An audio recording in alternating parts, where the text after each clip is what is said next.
So start करते हैं आज नया चैप्टर लीडरशिप एंड मोटिवेशन। वैसे लीडरशिप का मीनिंग अपन ऑलरेडी पिछले चैप्टर्स में देख चुके हैं। चलिए स्टार्ट करते हैं अपन बेसिक इंट्रोडक्शन से। तो अपने को ये पता है कि डायरेक्टिंग में 4 चीज़ों की ज़रूरत पड़ती है। एक सुपरविजन यानी कि देख रेख करना, एम्प्लॉयज़ क्या काम कर रहे हैं क्या नहीं कर रहे उसके ऊपर नज़र बनाए रखना। दूसरा लीड करना। तीसरा मोटिवेट करना एम्प्लॉयज़ को समय टू समय। एंड फाइनली कम्युनिकेट करना एम्प्लॉयज़ के साथ। तो ये चारों चीज़ें मिलके बनाता है प्रॉपर डायरेक्टिंग। इसी का यानी कि एक पार्ट है क्या, लीडिंग। तो लीडिंग को अपने को इस चैप्टर में डिटेल में पढ़ना है। सो लीडरशिप क्या होती है? लीडरशिप यानी कि ऐसा प्रोसेस जहाँ पे आप लोगों के बिहेवियर को इन्फ्लुएंस करते हो। यानी मैनेजर जो है इन्फ्लुएंस करने की कोशिश करेगा अपने एम्प्लॉयज़ या फिर सबऑर्डिनेट के बिहेवियर को, और एक डायरेक्शन देगा ताकि हर कोई कंपनी के कॉमन गोल्स को अचीव करने में मदद करे।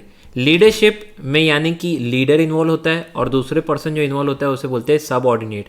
यानी बिना फॉलोवर के लीडर कुछ भी नहीं। सबऑर्डिनेट यहाँ पे मतलब है फॉलोवर से। तो एक लीडर रहेगा, एक फॉलोवर्स रहेंगे और तभी लीडरशिप हो पाएगी। अब फॉलोवर कितने भी हो सकते हैं। लीडरशिप जो है एसेंशियल है प्रॉपर मैनेजमेंट करने के लिए। यानी हर मैनेजर को लीडर होना पड़ेगा। तो आंसर इज यस। लीडर और मैनेजर ये आगे अपन फ्यूचर में डिस्कस भी करेंगे, लेकिन एक जनरल मीनिंग आप समझ लो। मैनेजर को planning, organising, staffing, directing, controlling हर कुछ करना पड़ता है। यानी एक मैनेजमेंट जो है एक वाइडर कॉन्सेप्ट है। तो एक मैनेजर को प्रॉपर तरीके से लीड भी करना पड़ता है। और जबकि लीडरशिप मैनेजमेंट के कंपैरिजन में एक नैरोअर कॉन्सेप्ट है, अपन इस बात को कह सकते हैं। यानी वही मैनेजर इफेक्टिवली लीड कर सकता है या उसी मैनेजर को हम इफेक्टिव मैनेजर कहेंगे जिसके अंदर लीडरशिप क्वालिटीज़ है। अभी लीडरशिप क्वालिटीज़ क्या क्या होनी चाहिए ये सब हमारा टॉपिक आने वाला है। तो मैं कहता हूँ कि जो मैनेजर अच्छा लीडर नहीं है वो मैनेजर कभी इफेक्टिव मैनेजर बन नहीं सकता है। लीडरशिप एक ऐसी एबिलिटी है जहाँ पे आप लोगों को परसुएट करते हैं कि आपके बनाए हुए गोल्स यानी कंपनी के बनाए हुए गोल्स को पूरा करें, वो भी एक्साइटमेंट के साथ, थ्रिल के साथ, पूरे डिटर्मिनेशन और फोकस के साथ। तो यहाँ वर्ड लिखा हुआ है बहुत अच्छा, एंथुसियास्टिकली यानी फुल एनर्जी के साथ, फुल एक्साइटमेंट के साथ गोल्स को पूरा करे। अब आपको पता है भाई एम्प्लॉयज़ तो हर कोई काम कर रहा है, लेकिन वो एम्प्लॉयज़ जो पूरे दिल से काम करे, पूरा मन लगा के काम करे, वही एम्प्लॉय जो है इफेक्टिव हो पाता है और कंपनी को ज़्यादा से ज़्यादा प्रॉफिट दिला पाता है। तो एक अच्छा लीडर कौन है? एक अच्छा लीडर वही है जो अपने एम्प्लॉयज़ से पूरे दिल से काम करवाए, पूरा मन से काम करवाए, उसको टाइम टू टाइम मोटिवेट करते रहे। तो ये होता है लीडरशिप का मतलब। लीडरशिप और मैनेजमेंट दोनों में आपस में इंटरलिंक्ड है। मैंने कहा मैनेजमेंट में बहुत सारे फंक्शंस होते हैं, उसमें से लीडरशिप एक फंक्शन है। तो आगे पढ़ते हैं अपन कैरेक्टरिस्टिक ऑफ लीडरशिप समझते हैं। अभी सिर्फ अपन ने बेसिस रखा है लीडरशिप का। सो अपन स्टार्ट करते हैं कैरेक्टरिस्टिक ऑफ लीडरशिप। लीडरशिप की क्या क्या कैरेक्टरिस्टिक होती है? देखो, एक तो लीडरशिप आपकी पर्सनल क्वालिटी है, तभी हर लीडर एक दूसरे से डिफर करता है। देन लीडरशिप वहाँ पे पॉसिबल नहीं है जहाँ पे फॉलोअर्स नहीं होते हैं।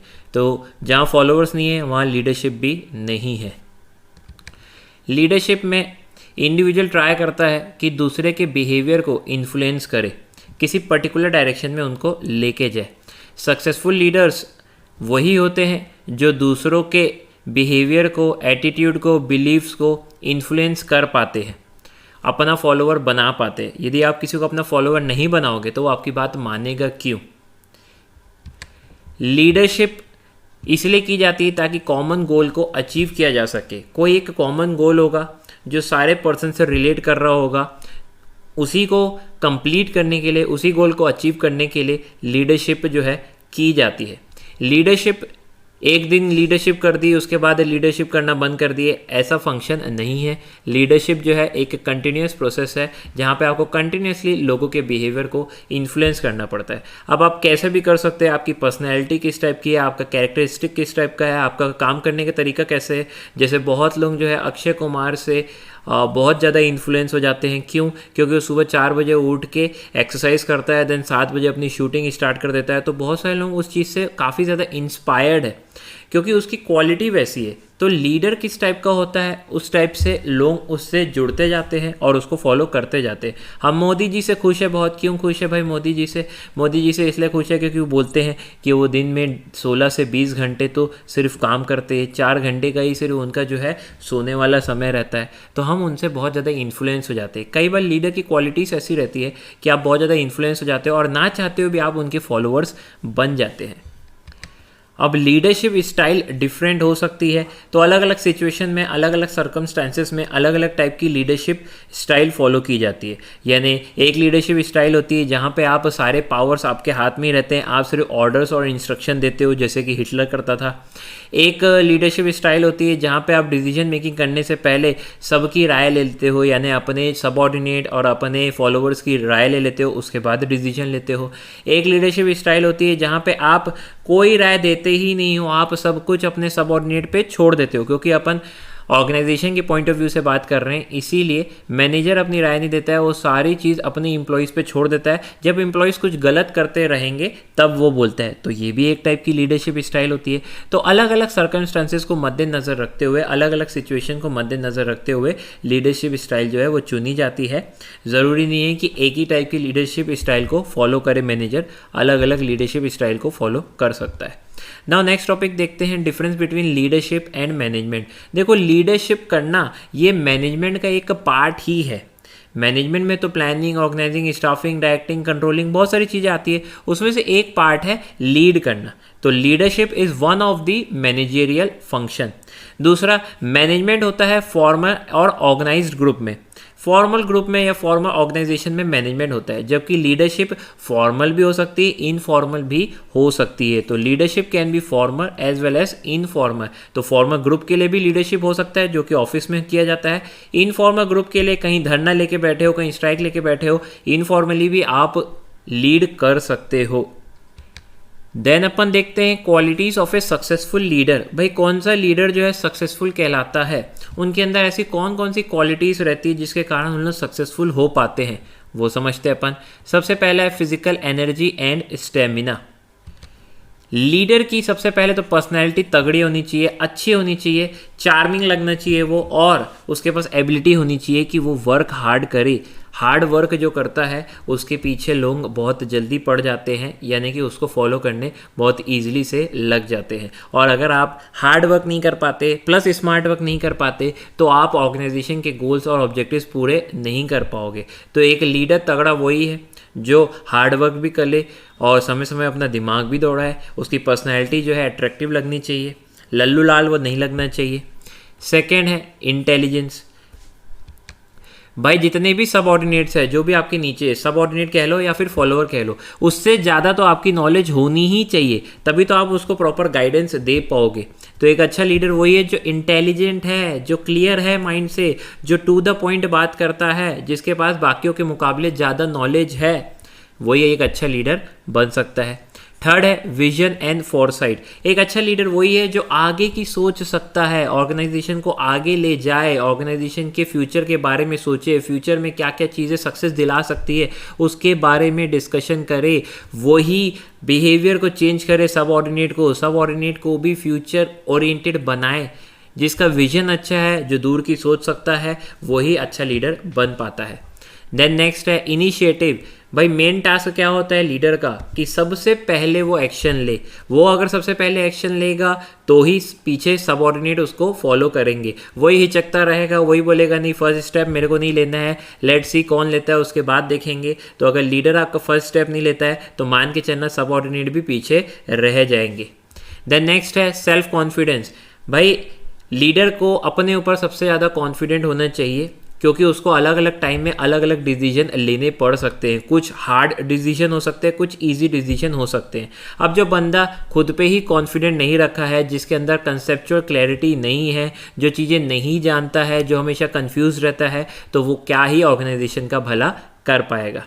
नेक्स्ट है ओपन माइंडेडनेस और फ्लेक्सिबिलिटी। भाई लीडर वही है अच्छा है जो फ्लेक्सिबल और ओपन माइंडेड हो, यानी कि समय के अनुसार वो नए आइडियाज़ को भी एब्जॉर्ब कर पाए, जैसी जैसी सिचुएशन डिमांड करती है वैसे वैसे चीज़ों को अडॉप्ट कर पाए। अगर वही बोल लेगा कि मेरे को नई चीज़ें अडॉप्ट नहीं करनी है, हम जैसे थे पहले वैसे ही अच्छे हैं, तो आपने देखा है बहुत सारी कंपनियां खराब लीडरशिप के कारण फेल हो जाती है। तो एक अच्छे लीडर की कहानी यही है कि वो ऑर्गेनाइजेशन को आगे ले जाए और वो फ्लेक्सिबल हो, नए नए चीज़ों को करने से पहले वो डरे नहीं और नई चीज़ों को करने के बारे में वो सोचते रहे, चीज़ों को कैसे इनोवेट करना है, चीज़ों को कैसे बेहतर करना है, ये आपको माइंड में लेके चलना पड़ेगा। और वैसे भी लाइफ में भी आप ये बात याद रखना, यदि आप फ्लेक्सिबल नहीं हो तो आप बहुत ज़्यादा सक्सेसफुल नहीं हो पाओगे, क्योंकि एक सक्सेसफुल पर्सन इसीलिए सक्सेसफुल होता है क्योंकि वो नई नई चीज़ें टाइम टू टाइम सीखता रहता है। तो हमेशा इंसान को फ्लेक्सिबल इन नेचर होना चाहिए। देन नेक्स्ट है सेंस ऑफ रिस्पॉन्सिबिलिटी। लीडर वही है जो अपने कंधे में रिस्पॉन्सिबिलिटी ले, जो हर चीज़ के लिए खुद जिम्मेदारी ले, वही एक अच्छा लीडर कहलाता है। जो अपनी ड्यूटीज़ के बारे में जानता है, जो अपनी ड्यूटीज़ को अच्छे से समझता है, जो अपने ऑब्लिगेशंस को अच्छे से समझता है और पूरी रिस्पॉन्सिबिलिटी के साथ काम करे, वही एक अच्छा लीडर कहलाता है। देन है ह्यूमन रिलेशन। लीडर को क्या करना है, सारे सबऑर्डिनेट को साथ में लेके चलना है, यानी कि उसको अलग अलग ह्यूमन बीइंग से जो है बिहेवियर अच्छा रखना पड़ेगा, उसको सबके साथ मिल के चलना पड़ेगा, उसको सारे लोगों को कोऑपरेशन के साथ डील करना पड़ेगा, सबकी भावनाओं को उसको समझना पड़ेगा। तो ह्यूमन रिलेशन जो अच्छा बना के चले, तभी फॉलोअर्स भी उसकी बात मानेंगे, तभी सबऑर्डिनेट भी उसकी बात मानेंगे। तो ह्यूमन रिलेशन मेंटेन करना, ह्यूमन रिलेशन बना के चलना, दूसरों की भावनाओं को समझना, दूसरों के साथ कोऑपरेट करते हुए चलना और अपने सबऑर्डिनेट को भी वैसे ही सिखाना, यही एक अच्छे लीडर की निशानी होती है। तो ये सारे सिंपल पॉइंट थे, ऐसी कोई नई बात मैंने नहीं बता दी आपको। लीडरशिप चैप्टर ही ऐसा है जिसमें बहुत सिंपल पॉइंट्स ही दिए हुए हैं, बहुत सारी चीज़ें आपको ऑलरेडी ही पता है, बस क्योंकि हमारे चैप्टर अलग से दिया है तो अपन इस पर डिस्कशन कर रहे हैं। चलो, तो ये टॉपिक हुआ ख़त्म। नेक्स्ट आ गया है लीडरशिप स्टाइल। मैंने बताया कि लीडरशिप स्टाइल जो है अलग अलग हो सकती है, मैंने उस समय आपको तीनों ही स्टाइल के बारे में बता दिया था, लेकिन अब यहाँ पे अपन गहराई में उसको समझेंगे। लीडरशिप स्टाइल को 3 कैटेगरी में क्लासीफाई किया गया है। एक है ऑटोक्रेटिक, जिसका दूसरा नाम है ऑथोरिटेरियन लीडरशिप, दूसरा है पार्टिसिपेटिव और तीसरा है फ्री रेन। ये तीनों को अपन एक एक करके समझेंगे कि क्या स्टाइल को बोलते हैं ऑटोक्रेटिक, किस स्टाइल को पार्टिसिपेटिव बोलते हैं और किस स्टाइल को फ्री रेन बोलते हैं। तो सबसे पहले आता है हमारा autocratic. Autocratic type of leadership में जो लीडर रहता है वो सारे पावर अपने हाथ में रखा रहता है, सारे डिसीजन उसी ने लेना है, वो सब ऑर्डिनेट से पूछ के डिसीजन नहीं लेता है। आपको कभी भी ऑटोक्रेटिक लीडरशिप के बारे में सोचना हो तो हिटलर के बारे में सोच लेना। हिटलर जिस हिसाब से लीडरशिप स्टाइल फॉलो करता था उसी को अपन ऑटोक्रेटिक लीडरशिप कह सकते हैं। वो डोमिनेट करेगा हर पोजीशन में, वो हमेशा कमांड देता रहेगा, उसको पावर पसंद है, उसको अथॉरिटी को डेलीगेट करना पसंद नहीं है, वो समय समय पे अपने सबऑर्डिनेट को ऑर्डर्स देगा और ये एक्सपेक्ट करेगा कि सबऑर्डिनेट उसको फॉलो करे, वो भी बिना कोई क्वेश्चन करे। उसको पसंद नहीं आएगा कि आप उसको अगेंस्ट में क्वेश्चन कर रहे हो, और रिजल्ट के अनुसार यदि आप अच्छे से परफॉर्म करके दिखाते हो तो वो रिवॉर्ड भी देगा, और यदि आप अच्छे से काम नहीं करते हो तो वो पेनल्टीज भी आपके ऊपर लगा सकता है। दिस इज़ कॉल्ड ऑटोक्रेटिक या फिर ऑथोरिटेरियन लीडरशिप। एडवांटेजेस क्या क्या है? एडवांटेजेस ये है कि इस टाइप के लीडर को किसी से पूछने की कोई भी आवश्यकता नहीं है, कोई भी डिसीजन लेने से पहले तो क्विक डिसीजन मेकिंग हो जाती है। यस, करेक्ट बात है ये। तो स्ट्रॉन्ग मोटिवेशन और सेटिस्फेक्शन मिलता है लीडर को यदि वो डिक्टेट करते हैं चीज़ों को। तो जो सब ऑर्डिनेट के पास ज़्यादा नॉलेज नहीं है, जो ज़्यादा कॉम्पिटेंट नहीं है, उनको नहीं पता क्या सही है क्या गलत है, तो ऐसी जगह में हमेशा ऑटोक्रेटिक लीडरशिप ज़्यादा सूटेबल रहती है, क्योंकि लीडर को तो पता है ना, उसको तो सारे नॉलेज है, वो प्रॉपर तरीके से गाइड कर सकता है। तो अपन ऐसा कह सकते हैं लोअर लेवल ऑफ एम्प्लॉय के लिए ऑटोक्रेटिक स्टाइल अच्छी मानी जा सकती है, और ये स्टाइल पॉजिटिव रिजल्ट जो है पैदा करके दे सकती है। जहाँ पे डिसीजन बहुत तेज़ी से लेना पड़ता है, एकदम फास्ट डिसीजन मेकिंग रिक्वायर्ड है जिस सिचुएशन में, वहाँ पे ऑटोक्रेटिक लीडरशिप स्टाइल जो है वो सबसे आगे रहेगी। ऑब्वियसली डिसएडवांटेजेस भी होंगे इसके। क्या डिसएडवांटेजेस है? डिसएडवांटेज ये है कि सब ऑर्डिनेट जो है वो फ्रस्ट्रेटेड हो सकता है, लो मोराल फील करेगा, लड़ाइयाँ भी हो सकती है, कन्फ्लिक्ट भी हो सकता है, क्योंकि उसको पता है कि कोई भी चीज़ उससे पूछ के नहीं की जा रही है, सब चीज़ उसको वो थोपी जा रही है। सब ऑर्डिनेट सोचेगा कि यार हमें तो कोई जिम्मेदारी देते ही नहीं है, हमारी तो कोई वैल्यू नहीं है, तो हम रिस्पॉन्सिबिलिटी और इनिशिएटिव नहीं लेंगे, यानी वो रिस्पॉन्सिबिलिटी और इनिशिएटिव से दूर भागेगा, क्योंकि पता है कि सारे डिसीजन जो है, हर चीज़ जो है हमें लीडर की ही फॉलो करनी है। तो ऐसे में सब ऑर्डिनेट भी खुद से रिस्पॉन्सिबिलिटी लेने से कतराते हैं। सब ऑर्डिनेट के फुल पोटेंशियल को कई बार पहचाना नहीं जाता है, प्लस उन लोग क्रिएटिव आइडियाज़ देने की कोशिश करते हैं, लेकिन उसको लीडर यूटिलाइज नहीं करता है, क्योंकि लीडर लायक ही नहीं समझता है सब ऑर्डिनेट को। वो चाहता है जो मैं बोल रहा हूँ बस उसको एज इट इज़ फॉलो करो। अच्छा, ऑर्गेनाइजेशन आगे कैसे बढ़ेगा आप सोचो। सिर्फ लीडर की ही बातों को फॉलो करेंगे तो आप फ्यूचर के लीडर तो बना ही नहीं रहे हो ना। सब ऑर्डिनेट तो सिर्फ बातें सुनता है और आगे बढ़ता रहता है, वो तो खुद को डेवलप कर ही नहीं पा रहा है। No opportunity for self development. Subordinate जब कोई रिस्पॉन्सिबिलिटी नहीं लेगा, क्रिएटिव आइडियाज़ का इस्तेमाल नहीं करेगा, तो वो तो बस यस मैन होके रह गया ना। ऐसे लोगों को यस मैन भी बोलते हैं कि यार आपसे अपना दिमाग नहीं दौड़ाना है, सब ऑर्डिनेट को सिर्फ यस बोलना है और आगे बढ़ते जाना है। तो आप सोचो कि जिस दिन वो लीडर मर गया या जिस दिन वो लीडर रिटायर्ड हो गया तो आगे कौन संभालेगा आपकी ऑर्गेनाइजेशन को। जबकि एक अच्छे लीडर की ये भी निशानी होती है कि उसके मरने के बाद या उसके रिटायर्ड होने के बाद, एज द कंडीशन में भी, वो अपने पीछे कोई अच्छे तगड़े बंदे सब ऑर्डिनेट को रेडी करके जाए ताकि फ्यूचर वो संभाले। तो इस प्रकार हमारा ऑथोरिटेरियन या फिर ऑटोक्रेटिक लीडरशिप होता है समाप्त। नेक्स्ट आता है डेमोक्रेटिक, या इसका दूसरा नाम है पार्टिसिपेटिव। भाई दूसरा नाम याद करके चलना क्योंकि MCQs में पूछता है। तो डेमोक्रेटिव और पार्टिसिपेटिव लीडरशिप में क्या होता है, यहाँ पे भी लीडर ही डिसीजन करेगा, लेकिन डिसीजन मेकिंग करने से पहले वो पूछ लेता है अपने सारे सबऑर्डिनेट से, यानी सबऑर्डिनेट को भी पार्टिसिपेट करवाता है डिसीजन मेकिंग के लिए। इससे क्या होता है, इससे ये होता है कि सबऑर्डिनेट खुश होता है, सबऑर्डिनेट से आप पावर शेयर करते हो, सबऑर्डिनेट से आप अथॉरिटी शेयर करते हो, तो डिसेंट्रलाइजेशन होता है यहाँ पे, डेलीगेशन ऑफ अथॉरिटी होता है यहाँ पे, प्लस मेजॉरिटी क्या बोल रही है, क्या फॉलो करना चाहती है वो भी पता चल जाता है। इसके अलावा जो है freedom of thinking and freedom of expression भी रहता है सबऑर्डिनेट के पास, और वो जो लीडर है वो सजेशन या दुखड़ा या ओपिनियन सबऑर्डिनेट की सुनता है, तो सबऑर्डिनेट के अंदर भी लॉयल्टी पैदा होती है, कमिटमेंट पैदा होती है। उसे लगता है कि हमसे पूछ के लीडर जो है डिसीजन लेता है, तो उसे भी सग्गापन फील होता है, उसको भी वैल्यू फील होती है। तो ये बड़े फ़ायदे हैं डेमोक्रेटिव या पार्टिसिपेटिव लीडरशिप के। और आजकल तो डेमोक्रेटिव और पार्टिसिपेटिव लीडरशिप ही हर ऑर्गेनाइजेशन में देखने को मिलता है। क्या क्या इसके एडवांटेजेस है? एडवांटेजेस ये है कि सब ऑर्डिनेट के अंदर जॉब सेटिस्फेक्शन सबसे ज़्यादा रहेगा, मोराल उनका हमेशा बूस्ट रहेगा। इसके अलावा सब ऑर्डिनेट की डिसीजन मेकिंग एबिलिटी भी इम्प्रूव होगी, सब ऑर्डिनेट के स्किल्स का पूरा इस्तेमाल किया जाएगा। तो ऐसा कह सकते हैं कि लीडरशिप का पावर उल्टा डबल ट्रिपल हो जाएगा, क्योंकि एबिलिटी आप यूज़ कर रहे हो अपने सब ऑर्डिनेट की भी, तो ये भी एक पॉजिटिव स्टेप हो जाता है। अच्छा, लीडर क्या कर रहा है, सबसे सजेशन लेके कोई नया डिसीजन मेकिंग कर रहा है, तो कोई फिर रेजिस्ट भी नहीं करेगा कि हमें नया डिसीजन नहीं पसंद है। भाई तुम ही लोग तो डिस्कस करके इसको फाइनल किए हो, तो फिर ये भी नहीं बोल सकते तुम, यानी रेजिस्ट नहीं कर सकते। तो पॉजिटिव एटीट्यूड जो है वो डेवलप होता है।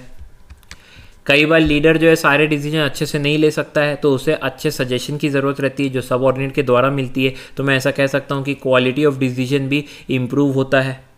नेक्स्ट अपन ऐसा कह सकते हैं क्योंकि सब ऑर्डिनेट बहुत खुश है, उनका मोरल हाई है, तो वो लोग छुट्टियां कम मारेंगे, और क्योंकि उन लोग लॉयल फील करेंगे, कमिटेड फील करेंगे, तो उन लोग काम छोड़ के भी नहीं जाएंगे, थस लेबर टर्नओवर भी कम होगा।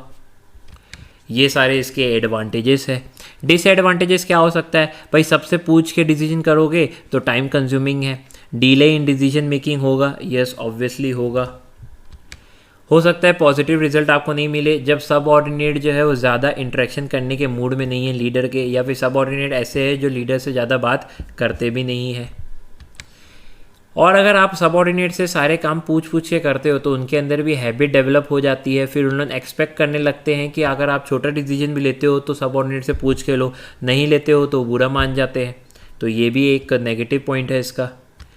कई बार जो लीडर है वो सब ऑर्डिनेट से राय मांगता है और सब ऑर्डिनेट उल्टा समझ लेते हैं, वो सोचते हैं कि अरे यार इसको तो आता ही नहीं है खुद से कोई काम, ये तो हम ही से पूछता रहता है। तो ये भी समझ सकते हैं कि लीडर खुद जो है वो कॉम्पिटेंट नहीं है, तभी तो हमसे पूछ के जो है काम करता रहता है।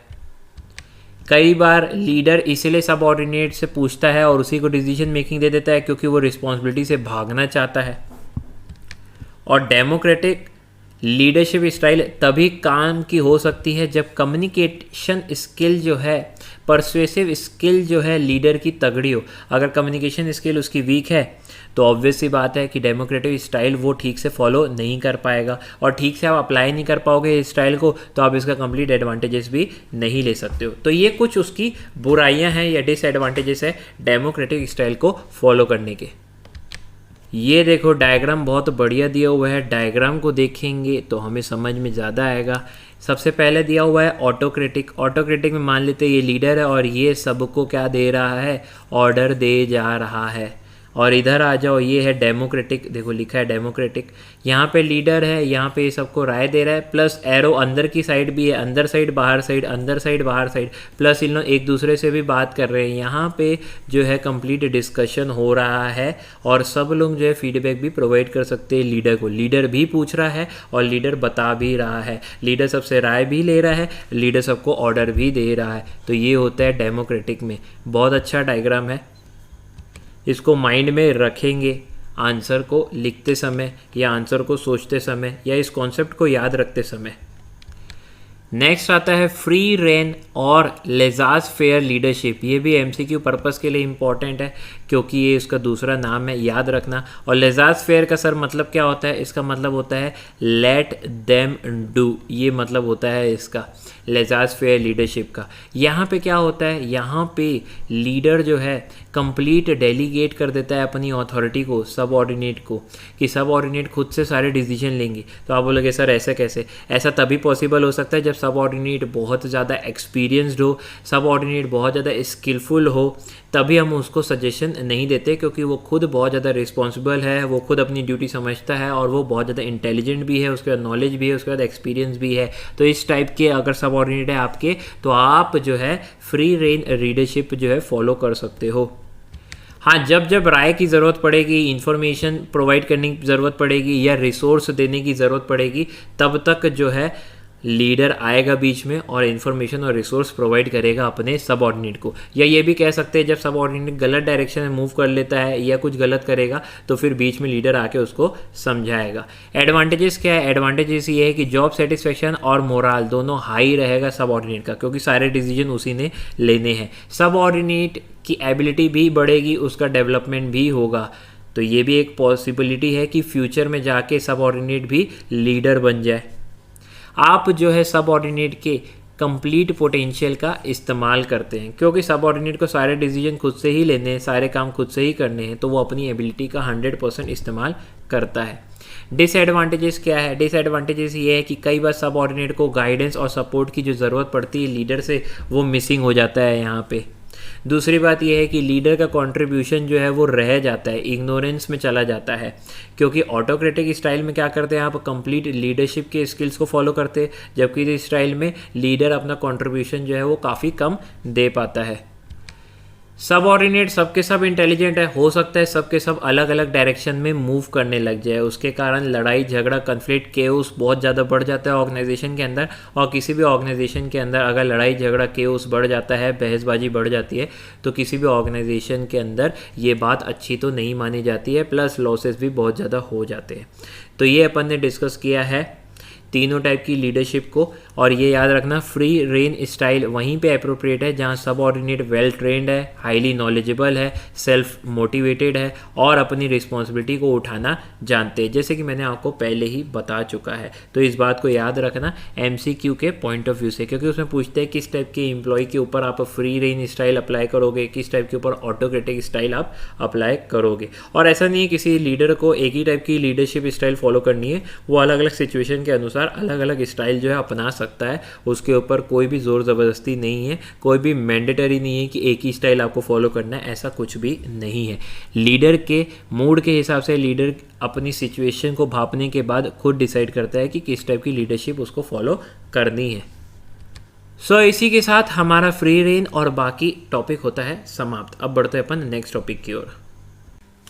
सो अभी तक अपन ने लीडरशिप स्टाइल पढ़ चुकी है और उसमें अपन ने ऑटोक्रेटिक स्टाइल पढ़ी है, डेमोक्रेटिक स्टाइल पढ़ी है एंड फ्री रेन स्टाइल पढ़ी है, ये तीनों ही स्टाइल जो है वो एक कैटेगरी के अंदर आती है, वो है on the basis of authority, यानी कितना पावर लीडर इस्तेमाल करता है अपनी लीडरशिप स्टाइल को फॉलो करने के लिए। तो लीडर जिस हिसाब से पावर इस्तेमाल करता है उस हिसाब से 3 कैटेगरी में इसको डाला गया है, ऑटोक्रेटिक, पार्टिसिपेटिव या फिर फ्री रेन।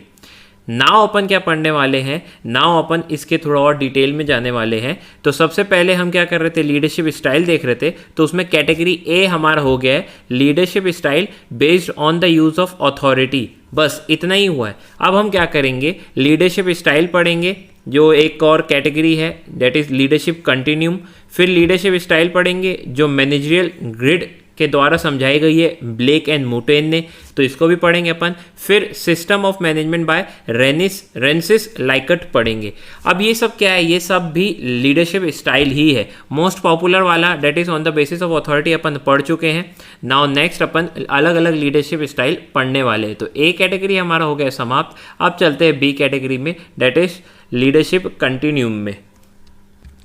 अब लीडरशिप कंटिन्यूम में हम कुछ नया नहीं पढ़ने वाले हैं, बस एक्सप्लेन करने का तरीका थोड़ा सा अलग होगा। तो एक बार सीधा उसमें चलते हैं, फिर अपन डिस्कस करेंगे। सो आ गए अपन leadership style based on leadership continuum.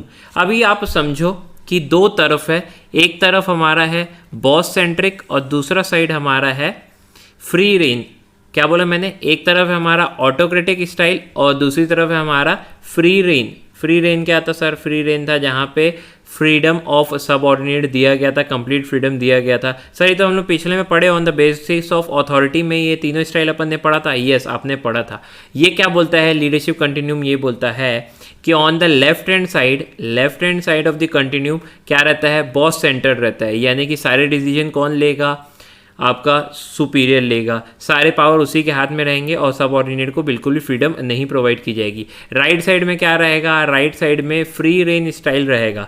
अब कोई लीडर यदि मूव करता है, one move from the left extreme से मूव करते करते राइट एक्सट्रीम जाता है, तो डिग्री ऑफ कंट्रोल अगर वो राइट साइड जाता है तो वो कम होते रहती है।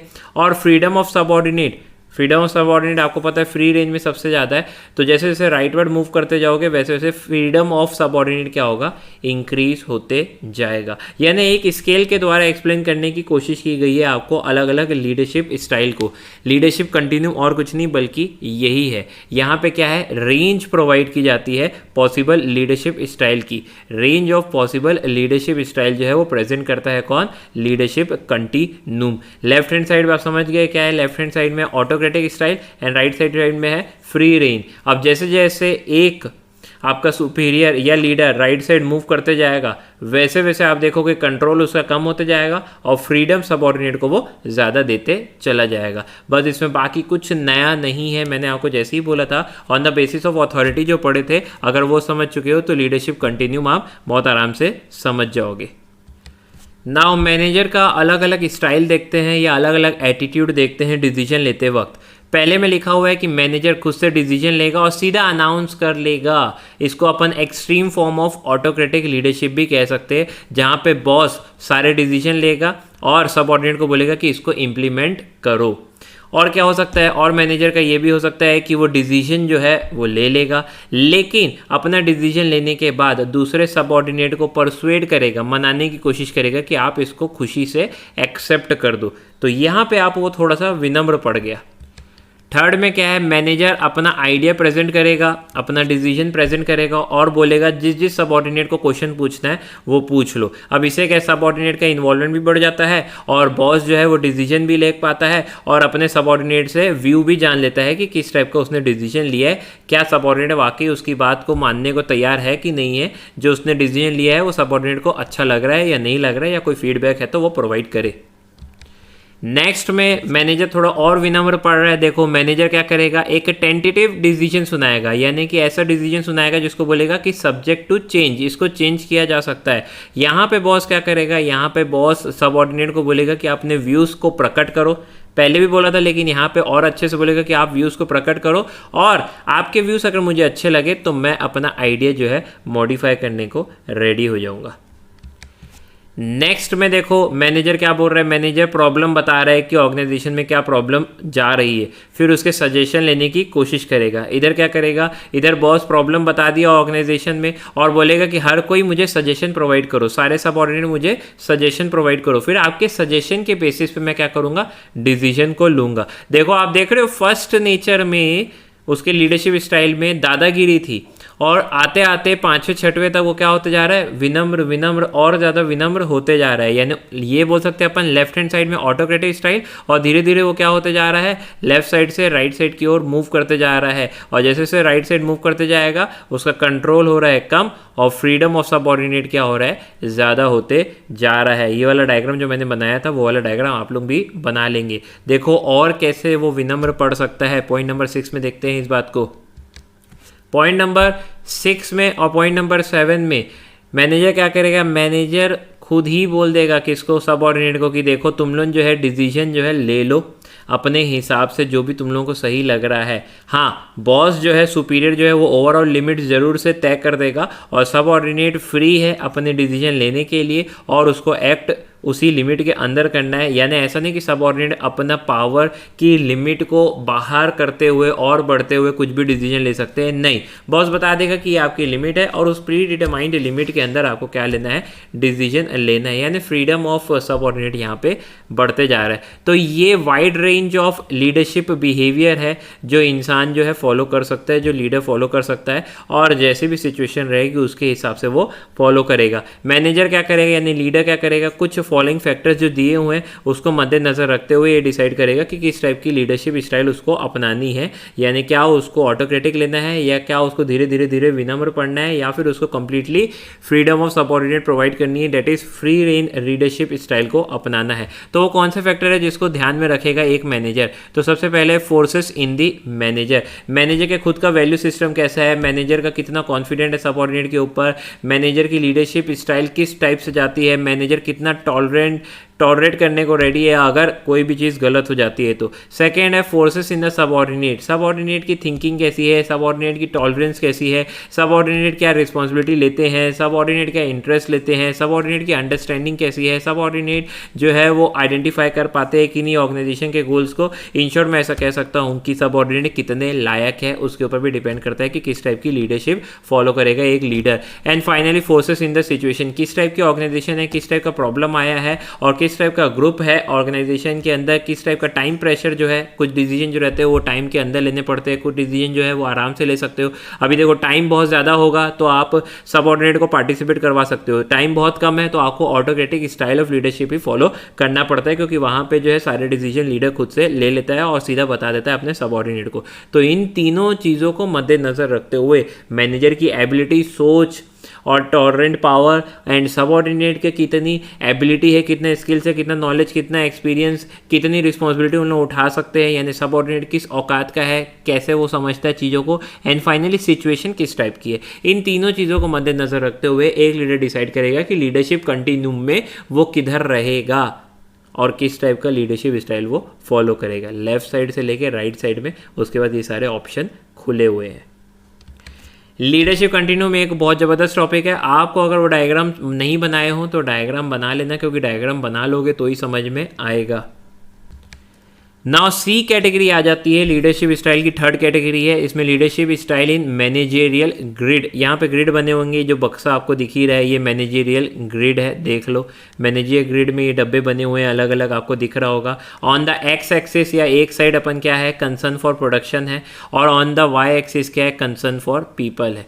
अच्छा अगर कोई बंदा कहाँ पे है, वन में है, ये 1 में है, यानी कि इसका क्या है, कंसर्न फॉर प्रोडक्शन बहुत कम है, और अगर 9 में है तो कंसर्न ऑफ प्रोडक्शन बहुत हाई है। इसी के उल्टा अगर देखें, अगर इस वाले 1 में है तो कंसर्न फॉर पीपल यानी अपने एम्प्लॉय के लिए कंसर्न बहुत कम है, और यहाँ अगर 9 में है तो इसका मतलब है वो अपने एम्प्लॉयज़ के बारे में बहुत ज़्यादा सोचता है। आपको इस प्रकार से इस डायग्राम को रीड करना है। अब मैं आपको रीड करना सिखाऊंगा कि 1-1 कैसे रीड करोगे, 9-1 कैसे रीड करोगे, 5-5 कैसे रीड करोगे, 1-9 कैसे रीड करोगे और 9-9 कैसे रीड करोगे। एक जगह आपने कंसर्न फॉर प्रोडक्शन रख दिया, यानी कि आप किस टाइप से प्रोडक्शन करना चाहते हो, कितना ऑर्गेनाइजेशन प्रोडक्शन करे, आपको प्रोडक्शन की कितनी पड़ी हुई है, ये है। और दूसरी जगह कंसर्न ऑफ पीपल, यानी कि आप अपने एम्प्लॉयज़ को कंफर्ट कितना देना चाहते हो, आप अपने एम्प्लॉयज़ के बारे में कितना ज़्यादा सोचते हो, क्या आप एम्प्लॉयज़ के भले के बारे में सोचते हो उसके बाद डिसीजन लेते हो, क्या आप सारे एम्प्लॉयज़ को लेके चलने में बिलीव करते हो कि नहीं, ये देखा जाएगा कंसर्न फॉर पीपल पे। तो ये सारे जो है मैनेजरियल ग्रिड के पॉइंट्स है, एक एक करके अपन इसको डिस्कस करेंगे। तो सबसे पहले ये leadership style in the form of managerial grid, इसको किसने निकाला है? इसको निकाला है रॉबर्ट ब्लेक एंड जेन मोटेन ने। ये याद रखना एमसीक्यू के लिए VVVIMP है, छप सकता है ये सेम क्वेश्चन। अच्छा, ग्रिड में जो है 2 डायमेंशन दिए हुए, एक डायमेंशन है कंसर्न फॉर पीपल और दूसरा डायमेंशन है कंसर्न फॉर प्रोडक्शन। जब आप कंसर्न फॉर पीपल की बात करते हैं तो यहाँ पे गुड वर्किंग कंडीशन आ सकती है, देन सेल्फ एस्टीम हो सकता है, यानी कितना रिस्पेक्ट करते हो आप वर्कर्स की, एंड देन इंटरपर्सनल रिलेशन होता है, यानी कि आप किस टाइप का रिलेशन बनाते हो अपने एम्प्लॉयज़ से। अब देखो 1 नंबर मिलेगा, यानी कि आप बिल्कुल भी वर्कर्स के बारे में सोचते नहीं हो। 9 नंबर आपको मिलेगा जब आप वर्कर्स के बारे में ज़रूरत से ज़्यादा सोचते हो, बहुत ज़्यादा कंसर्न उनके लिए रखते हो। कंसर्न फॉर प्रोडक्शन में क्या क्या चीज़ें इंक्लूड होगी? उसमें इंक्लूड होगा एटीट्यूड ऑफ सुपरवाइजर, सुपरवाइजर का एटीट्यूड किस टाइप का है, क्वालिटी ऑफ स्टाफ सर्विसेज उसको कितनी चाहिए, वर्क एफिशिएंसी कितनी ज़्यादा होनी चाहिए, volume and quality of output किस प्रकार से होना चाहिए, वो सारी चीज़ें कंसर्न फॉर प्रोडक्शन में आती है। अब ये जो मैनेजरियल ग्रिड दिया हुआ है यहाँ पे वाइड रेंज ऑफ मैनेजमेंट के बिहेवियर है ऑन द बेसिस ऑफ कि वो टास्क ओरिएंटेड है या एम्प्लॉय ओरिएंटेड है। भाई टास्क ओरिएंटेड है तो कंसर्न फॉर प्रोडक्शन उसका ज़्यादा होगा, एम्प्लॉय ओरिएंटेड है तो कंसर्न फॉर पीपल उसका ज़्यादा होगा, और दोनों ही बहुत ज़्यादा है तो उसको 9 स्कोर दे सकते हैं। यानी कंसर्न फॉर प्रोडक्शन भी हाई है उसके यहाँ और कंसर्न फॉर पीपल भी हाई है, यानी वो प्रोडक्शन भी बहुत ज़्यादा तेज़ी से चाहता है और दूसरा अपने एम्प्लॉयज़ को साथ में लेके चलना भी चाहता है। तो ये चीज़ें मैनेजरियल ग्रिड में रहती है। तो सबसे पहले अपन स्टाइल को रीड करने की कोशिश करेंगे। स्टाइल 1-1, अगर 1-1 है तो यहाँ पे बैठे हो मतलब आप, यानी कंसर्न फॉर प्रोडक्शन भी बहुत कम है, कंसर्न फॉर पीपल भी बहुत ज़्यादा कम है। आओ इसको क्या बोलते हैं? इसको बोलते हैं द इम्पेवरिस्ट या इनडिफरेंट, यानी कि यहाँ लो प्रोडक्शन रहेगा, लो पीपल रहेगा। ये काफ़ी लेजी अप्रोच है। यहाँ पे लीडर मैनेजर जो रहता है वो प्रोडक्शन के लिए और पीपल के लिए बहुत ही कम कंसर्न को शो करता है। यहाँ पे अथॉरिटी जो है डेलीकेट कर दी जाती है और फिर लीडर खुद ही गायब हो जाता है, यानी कि वो बहुत ज़्यादा लेजी है, उसको खुद काम करना नहीं पसंद, वो हर काम को थोप देता है और किसी की उसको नहीं पड़ी है, ना कंपनी के ऑर्गेनाइजेशन के प्रोडक्शन की पड़ी है, ना लोगों के एम्प्लॉयज़ के भले की पड़ी हुई है। नाउ नेक्स्ट स्टाइल है 1-9। 1-9 कहाँ पे आता है? आओ देखें 1-9 क्या है। 1-9 यानी कंसर्न फॉर प्रोडक्शन क्या है? कंसर्न फॉर प्रोडक्शन जो है वो काफ़ी कम है, लेकिन कंसर्न फॉर पीपल क्या है? बहुत ज़्यादा हाई है। 1-9 आपका यहाँ बैठेगा, ये दिख रहा है जो मैंने आपको हाईलाइट किया है।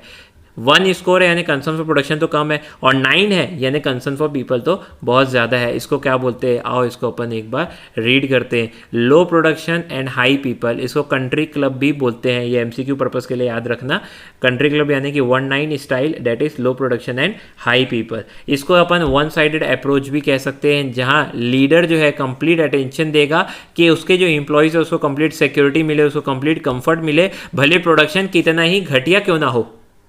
लो concern for production. Now third style है 9-1। और 9-1 देखिए क्या है।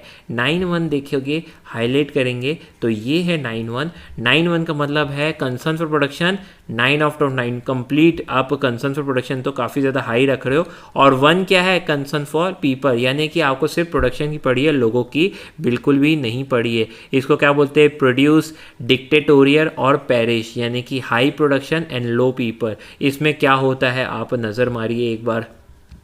सबसे पहले लीडर तो उसको हाई कंसर्न रहेगा कि प्रोडक्शन तो बहुत तेज़ी से हाई होना ही चाहिए, प्रोडक्शन ज़्यादा होना ही चाहिए, भले एम्प्लॉय का मानसिक संतुलन ही क्यों ना बिगड़ जाए, भले एम्प्लॉय का बिल्कुल भी भला नहीं हो रहा हो, एम्प्लॉय उसके लिए अनइम्पॉर्टेंट है। एम्प्लॉय को वो प्रेशराइज करेगा, उसको डराएगा, उसको पनिशमेंट देगा, किसी भी तरीके से उससे ज़्यादा से ज़्यादा प्रोडक्शन निकलवाने की कोशिश करेगा। तो इसको अपन ऑथोरिटेरियन लीडरशिप स्टाइल भी कह सकते हैं। और ये भी चीज़ अच्छी तो नहीं है, आपको समझ ही आ रहा होगा, सुनने में अच्छी बिल्कुल भी नहीं है। आपका प्रोडक्शन ज़रूर हाई है, लेकिन आपके साथ करने वाले लोग जो है वो बिल्कुल भी खुश नहीं रहेंगे।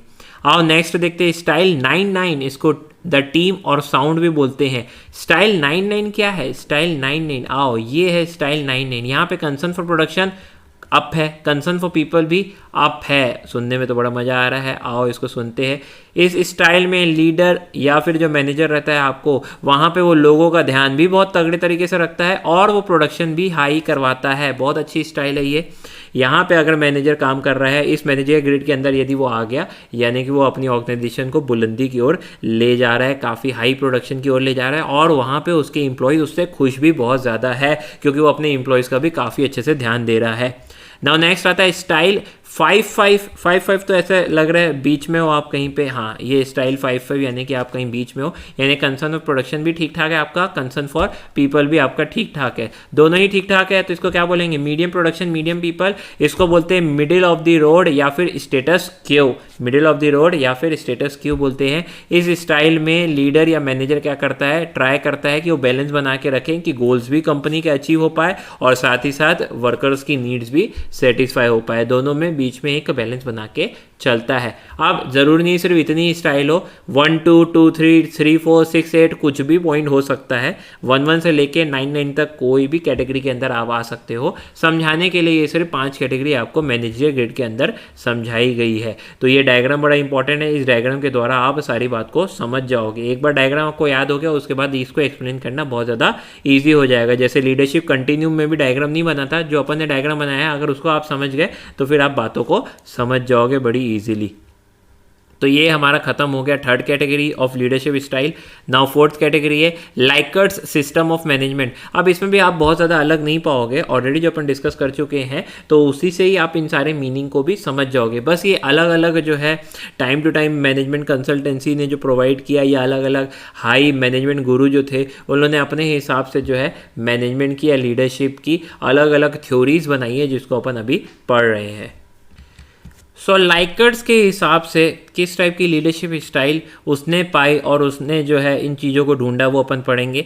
रेंसिस लाइकर्ट और उसके एसोसिएट ने यूनिवर्सिटी ऑफ मिशिगन यूएसए में एक सर्वे को कंडक्ट कराया गया। इस सर्वे में मैनेजमेंट स्टाइल और मैनेजमेंट के पैटर्न को बहुत सारी ऑर्गेनाइजेशन में टेस्ट किया गया। उस टेस्ट के दौरान ये पता चला, डेवलप किया लाइकर्ट ने कि series of 4 system of management जो है फॉलो किया जाता है, यानी कि 4 टाइप के अलग अलग टाइप के मैनेजमेंट स्टाइल लीडरशिप स्टाइल को फॉलो किया जाता है। उनके हिसाब से ये 4 लीडरशिप स्टाइल क्या क्या थी उसको अपन पढ़ेंगे। सबसे पहला है सिस्टम नंबर 1 जिसको बोलते हैं एक्सप्लॉइटेटिव ऑटोक्रेटिक। सर इसमें कुछ नया है क्या? नहीं, नया बिल्कुल भी नहीं मिलेगा। क्या है इसमें मैं अभी बता देता हूँ आपको।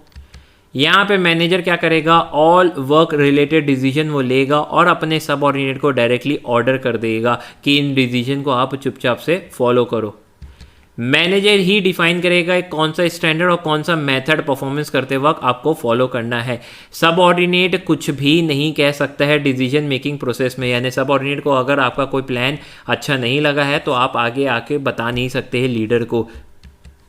कम्युनिकेशन जो होगा मैनेजर और सबऑर्डिनेट के बीच में वो काफ़ी ज़्यादा हाईली फॉर्मल होगा, यानी इनफॉर्मल कम्युनिकेशन नहीं होगा, दोस्ती यारी यहाँ बिल्कुल भी नहीं होगी। और ज़्यादातर ऑर्डर्स जो क्या है सिर्फ और सिर्फ डायरेक्शन में किस तरह जाएंगे? डाउनवर्ड डायरेक्शन में जाएंगे, यानी कि हमेशा जो है आपका लीडर ही अपने सबऑर्डिनेट को ऑर्डर देता रहेगा।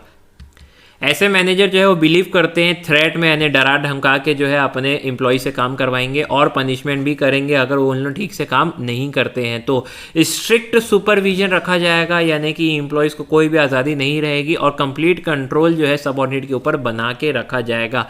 ये होता है एक्सप्लॉइटेटिव ऑटोक्रेटिव स्टाइल। इस टाइप की स्टाइल जो है वो फॉलो की जाती है ऑर्गेनाइजेशन के अंदर। ये सिस्टम 1 है। सिस्टम 2 के तहत बेनोवेलेंट ऑटोक्रेटिक, यहाँ पे भी ऑटोक्रेटिक है लेकिन कैसा है? विनम्र बेनेवेलेंट ऑटोक्रेटिक है। इधर क्या होता है? यहाँ मैनेजर ऑटोक्रेटिक है, यानी कि वो सारे डिसीजन खुद से ही लेगा, लेकिन एक्सप्लॉइटेटिव नहीं है। इसका मतलब है सबऑर्डिनेट की ऐसी की तैसी नहीं करता है, सबऑर्डिनेट के भले के बारे में भी सोचता है। अपने सबऑर्डिनेट को भी कुछ फ्रीडम ये प्रोवाइड करते हैं। अलग अलग टास्क के दौरान उनको एक पर्टिकुलर प्रिस्क्राइब्ड लिमिट के तहत थोड़ा फ्रीडम भी दिया जाता है। फेथफुल सबऑर्डिनेट को इन लोग रिवॉर्ड भी प्रोवाइड करते हैं, गोल्स अचीव करने पे इनको इनाम भी मिला जाता है। और जो सबऑर्डिनेट ठीक तरीके से काम नहीं करते उनसे थोड़ा हार्श बिहेवियर रखा जाता है। यानी कि अपन ऐसा कह सकते हैं कैरेट एंड स्टिक अप्रोच जो है वो फॉलो की जाती है मोटिवेट करने के लिए। कैरेट एंड स्टिक अप्रोच क्या होती है, इसका मतलब है जो एम्प्लॉय बहुत अच्छे से काम करेगा उसको रिवॉर्ड देंगे, जिसको अपन कैरेट बोल रहे हैं, गाजर बोल रहे हैं। और स्टिक अप्रोच यानी कि जो एम्प्लॉय ठीक तरीके से काम नहीं करेगा हम उससे थोड़ा हार्श होंगे यानी उसको बम्बू लगाएंगे, डंडा लगाएंगे, और उस डंडे को किससे आप प्रेजेंट कर रहे हो, स्टिक से। इसको बोलते हैं carrot and stick approach. MCQ के लिए आप इसको भी याद रखना। देन थर्ड है कंसल्टेटिव। कंसल्टेटिव में क्या है, आप नाम सोचते ही आपको समझ में आने लग गया होगा क्योंकि अपन इतना ज़्यादा डिस्कशन ज़रूर किए हैं और ये काफ़ी सिमिलर ही है। यहाँ पे मैनेजर जो है वो गोल को सेट करता है, ऑर्डर भी इशू करता है, लेकिन एक बार सबऑर्डिनेट से डिस्कशन करने के बाद, कंसल्टेंसी करने के बाद, इसलिए नाम क्या पड़ा है, कंसल्टेटिव नाम पड़ा है। यहाँ पे जो मेन डिसीजन होगा वो कंप्लीट लीडर लेगा, यानी मेजर डिसीजन की जिम्मेदारी लीडर की, और जो छोटे मोटे डिसीजन है, रूटीन डिसीजन है, वो सबऑर्डिनेट को लेने के लिए दे देंगे कि भाई ये रूटीन डिसीजन, छोटे मोटे डिसीजन ये तुम लोग खुद ही ले लिया करो। वर्क रिलेटेड जितने भी मैटर्स होंगे तो सबऑर्डिनेट फ्री टू डिस्कस है, यानी कि वो आराम से डिस्कस कर सकता है। वर्क रिलेटेड जितने भी टास्क होंगे, वर्क रिलेटेड जितने भी मैटर्स होंगे अपने मैनेजर से वो डिस्कस कर सकता है। यानी कि हम कह सकते हैं कि 2 वे कम्युनिकेशन जो है फॉलो किया जाता है ऑर्गेनाइजेशन के अंदर। ज़्यादा एम्फेसिस यानी कि ज़्यादा ध्यान दिया जाता है कि जो अच्छे से काम करेगा उसको हम रिवॉर्ड देंगे, ना कि पेनल्टी और थ्रेट की धमकियां दी जाती है यहाँ पे। यानी कि आपको मोटिवेट करने के लिए रिवॉर्ड्स का इस्तेमाल किया जाता है, लेकिन आप ठीक से काम नहीं करते तो आपको धमकी, पेनल्टीज, थ्रेट, ये सारी चीज़ों से दूर रखा जाता है। कंट्रोल सिस्टम जो है कम्प्लीटली रहता है गोल ओरिएंटेड एंड फ्लेक्सिबल, यानी कि आप गोल अगर पूरा फुलफिल करते रहोगे तो आपके ऊपर ज़्यादा कंट्रोल नहीं लगाया जाएगा। गोल अगर आप कम्प्लीटली फुलफिल नहीं कर पा रहे हो तो ही जो है बीच में आके मैनेजमेंट आपको समझाएगा, डिस्कस करेगा, आपसे आपकी प्रॉब्लम को दूर करने की कोशिश करेगा। नाउ नेक्स्ट टाइप का सिस्टम जो उसने देखा लाइकर्ट्स ने, वो क्या था, वो है डेमोक्रेटिक। इधर क्या होगा, इस सिस्टम के तहत गोल को सेट किया जाएगा और वर्क रिलेटेड डिसीजन लिया जाएगा खुद सबऑर्डिनेट के द्वारा। सुपरविजन और कंट्रोल जो है वो ग्रुप ओरिएंटेड रहेगा, यानी ग्रुप में जितने भी लोग होंगे वो आपस में एक दूसरे को कंट्रोल करेंगे। मैनेजर डेट इज लीडर जो रहेगा वो फ्रेंडली भी रहेगा और सपोर्टिव भी रहेगा सबऑर्डिनेट से। कम्युनिकेशन सिस्टम जो है वो कम्प्लीटली ओपन रहेगा। सबऑर्डिनेट अपनी रिस्पॉन्सिबिलिटी खुद से लेंगे। सबऑर्डिनेट के अंदर सेंस ऑफ पर्पस रहेगा, यानी उन्हें क्या काम करना है ये उनके खुद के अंदर फीलिंग रहेगी, और सारे डिसीजन वो खुद रह रहे हैं तो उन लोग अपनी वैल्यू भी ज़्यादा करेंगे। फीलिंग ऑफ वर्थ भी यहाँ पे ज़्यादा रहती है। लाइकर्स ने ये 4 सिस्टम जो आपको बताया उसमें से ये जो सिस्टम 4 है यानी कि डेमोक्रेटिव, इसको आइडियल सिस्टम माना गया है। वेरी गुड पॉइंट के अंदर ये आ सकता है। Likert suggested that system 4 is the ideal system towards which organisation should work. ये एमसीक्यू पर्पस के लिए आप याद रखना कि लाइकर्स के हिसाब से सिस्टम 4 जो है वो सबसे ज़्यादा आइडियल सिस्टम है। तो ये हो गए, हमने चारों सिस्टम को डिस्कस कर लिया है। लाइकर सिस्टम ऑफ मैनेजमेंट यानी कि लाइकर्स ने जो लीडरशिप स्टाइल बताई उसके तहत 4 सिस्टम फॉलो किए जा सकते हैं ऑर्गेनाइजेशन के अंदर। पहला है एक्सप्लॉइटेटिव, दूसरा है बेनेवोलेंट, तीसरा है कंसल्टेटिव एंड चौथा है डेमोक्रेटिक। डेमोक्रेटिक स्टाइल को उसने सबसे ज़्यादा आइडियल सिस्टम माना है। तो यहाँ पे आप कंप्लीटली लीडरशिप स्टाइल को डिस्कस कर चुके हैं। सो लीडरशिप स्टाइल एक बहुत बड़ा टॉपिक था। सबसे पहले लीडरशिप स्टाइल अपन ने सीखा on the basis of authority, जिसके अंदर अपन ने 3 चीज़ों को पढ़ा, ऑटोक्रेटिक स्टाइल, पार्टिसिपेटिव या फ्री रेंज स्टाइल। फिर अपन ने लीडरशिप कंटिन्यूम पढ़ा, जो कि अपन ने देखा कि लेफ्ट साइड में रहता है ऑटोक्रेटिक एंड राइट साइड में रहता है फ्री रेंज, और जैसे जैसे आपका लीडर राइट साइड मूव करता रहता है वैसे वैसे उसका कंट्रोल कम होता है और फ्रीडम ऑफ सबऑर्डिनेट इंक्रीज होता है। फिर लीडरशिप स्टाइल अपन ने पढ़ी मैनेजर ग्रिड के द्वारा, जो ब्लेक एंड मूटन ने दी थी, और इसके तहत अपन ने वो 1-1 और 1-9 और 9-1 और 9-9 ऐसी अप्रोचेस को डिस्कस किया। And finally system of management by Rensis Likert के हिसाब से भी हमने लीडरशिप स्टाइल को डिस्कस किया है, और उसने जो है 4 सिस्टम हमको प्रोवाइड किए थे, जिसमें से सिस्टम 4 जो है वो सबसे ज़्यादा आइडियल सिस्टम माना जाता है as per the Rensis Likert. तो ये अपन ने कंप्लीट लीडरशिप स्टाइल को डिस्कस किया है। अब कौन सा मैनेजर क्या लीडरशिप स्टाइल फॉलो करता है वो कंप्लीटली उसके ऊपर है। लीडर किस टाइप का है, उसके सबऑर्डिनेट का स्किल किस टाइप का है और सिचुएशन किस टाइप की है, उसके ऊपर ये डिपेंड करता है। ये कंप्लीट लीडरशिप स्टाइल अलग अलग मैनेजमेंट के द्वारा जो है प्रोवाइड की गई है और इन चारों को अपन ने डिस्कस कर दिया है। इन लोगों ने अपनी अपनी थ्योरी प्रोवाइड की और उस थ्योरी के द्वारा लीडरशिप स्टाइल को ही इन सब ने एक्सप्लेन करने की कोशिश की है।